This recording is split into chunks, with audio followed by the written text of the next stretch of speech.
My name's John Houston and I've been running the South Moreton Boxing Club for the last 18 years.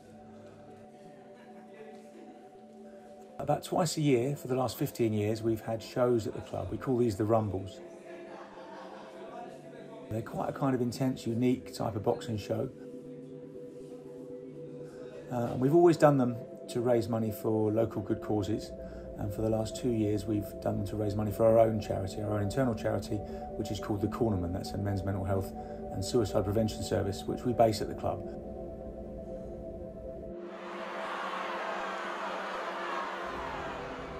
The Rumbles are quite a unique atmosphere. We've built up a great team around us, a great team of people that run the shows, and those people have been with us for 10 or 15 years. That great team involves my mum as well. She does the timekeeping. We have a maximum capacity of 350 people standing in the area where the boxing actually takes place, and that leads to a really intense atmosphere. People are right up by the ring. It's very noisy. Lots of people do want to box on these shows because of that atmosphere. It's a really intense night. It's a very good-natured night, but I think it's a time when people find out a lot about themselves, and that's kind of the beauty about boxing that I think comes across in the Rumbles. You're facing another man that's equal to you in so many ways, equal to you in weight, equal to you in skill, and you've got to try and prevail over that. It's almost like trying to prevail over yourself, over a mirror image of yourself. And that really is your toughest opponent, is yourself, because it's the self-doubt that comes in before that everybody suffers from.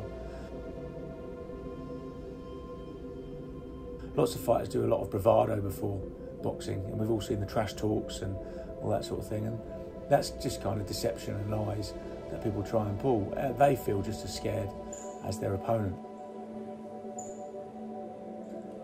And the worst part is waiting to go to the ring. The worst part is waiting to fight.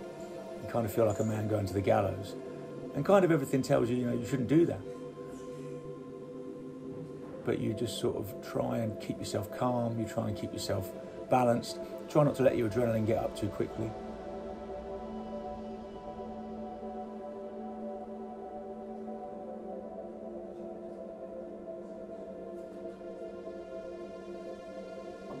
And then you're on your way to the ring.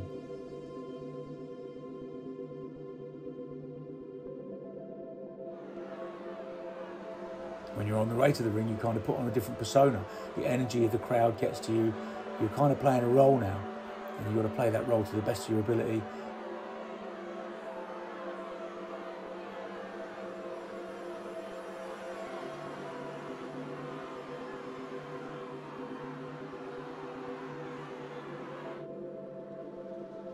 And when that bell goes, everything changes. A lot of that fear goes, because there's a new reality now, and you have to impose your will on that reality. That opponent is coming at you. You can focus on nothing but that person in front of you. You shut out the sound from around the ring. You shut out any thoughts of future. You're just living completely in the present and dealing with this intensity that you find in the present. You're trying to think, but time kind of slows down. You can't really hear anything outside the ring. You're just totally focused, like you never will have been in your life, on exactly what's happening in front of you. It's almost like slow motion inside there. Time just takes on a different reality.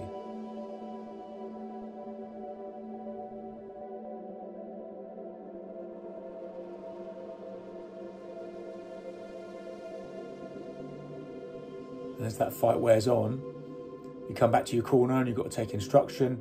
You get this break from this intense action where you've got to almost come down and you've got to listen to someone else now, someone telling you what to do. And that's why we decided to call the support service the Cornermen, because that corner can be so vital, especially if you're losing a fight.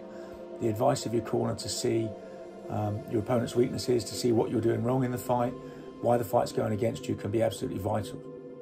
Our analogy is that life is a fight, and you need a cornerman to give you advice now and again.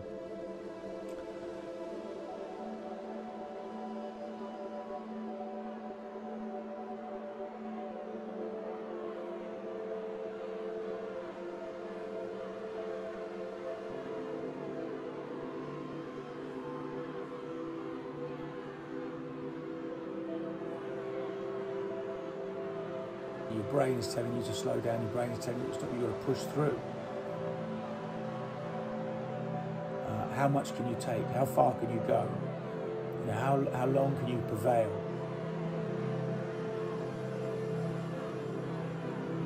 You're just looking for that breakthrough. You're looking for that way you can get on top, that somehow you can outwit this man in this game of physical chess.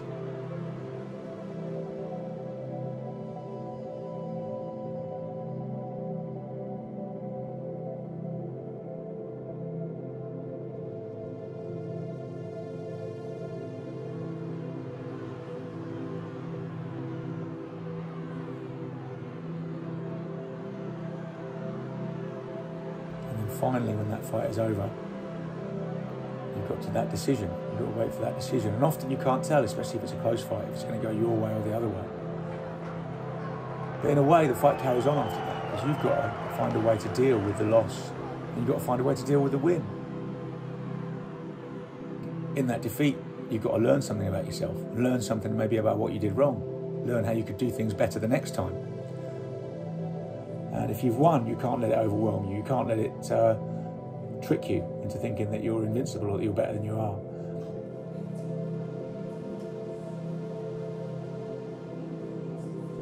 And there's a beautiful camaraderie about boxing. There's a beautiful camaraderie. We often see fighters embrace in the ring afterwards.